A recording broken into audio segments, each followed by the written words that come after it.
मेरी शादी 20 साल की उम्र में हो गई, लेकिन 8 साल में मुझे और मेरे पति को एहसास हुआ कि लगभग हर चीज़ पर हमारे विचार अलग-अलग थे। हमारे 2 बच्चे थे, लेकिन जब वे 6 और 2 साल के हुए तो शादी समझौतों और समायोजन की एक श्रृंखला की तरह लगने लगी।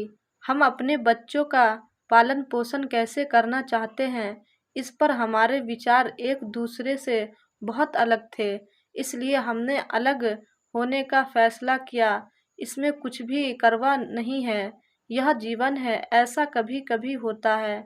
मैं भाग्यशाली थी कि मुझे मेरे समर्थक माता-पिता मिले जो मेरे साथ खड़े रहे। मुझे याद है कि मैंने शादी को ख़त्म करने का फैसला करने से पहले पिताजी को फ़ोन किया था और जब उन्होंने सुना कि मैं कितनी परेशान हूँ, तो उन्होंने कहा अपना बैग पैक करो और घर आ जाओ।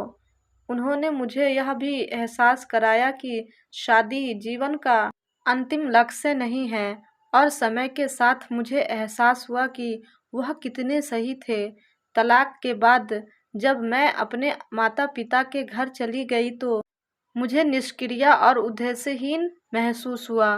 मुझे लिखना और पढ़ना हमेशा से पसंद था, इसलिए मैंने रचनात्मक लेखन की ट्यूशन देने का फैसला किया।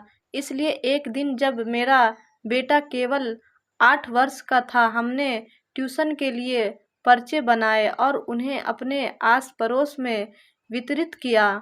समय के साथ मेरे पास बहुत सारे छात्र आ गए और जल्द ही मैंने रुपए चार्ज करना शुरू कर दिया।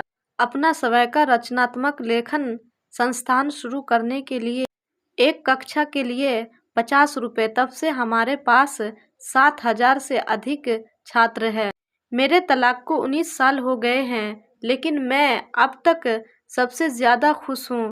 पिछले साल ही मैंने हमारे लिए एक घर खरीदा था और यह हमारा अपना छोटा सा स्वर्ग है।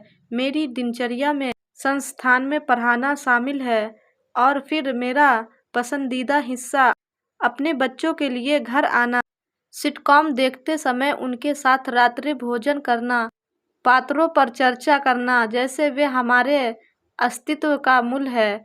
इससे पहले मैंने जो भी निर्णय लिए, उनमें से कोई भी वास्तव में मेरे निर्णय जैसा नहीं लगा, लेकिन अब मुझे लगता है कि हम सब बहुत स्वतंत्र हैं और अपनी शर्तों पर जीवन जी रहे हैं। ईमानदारी से कहूँ तो अक्सर हमें ऐसा लगता है कि शादी या किसी परीक्षा में असफल होना या किसी के साथ रिश्ता तोड़ना दुनिया का अंत है, लेकिन जीवन में आपको आश्चर्यचकित करने का एक अद्भुत तरीका है।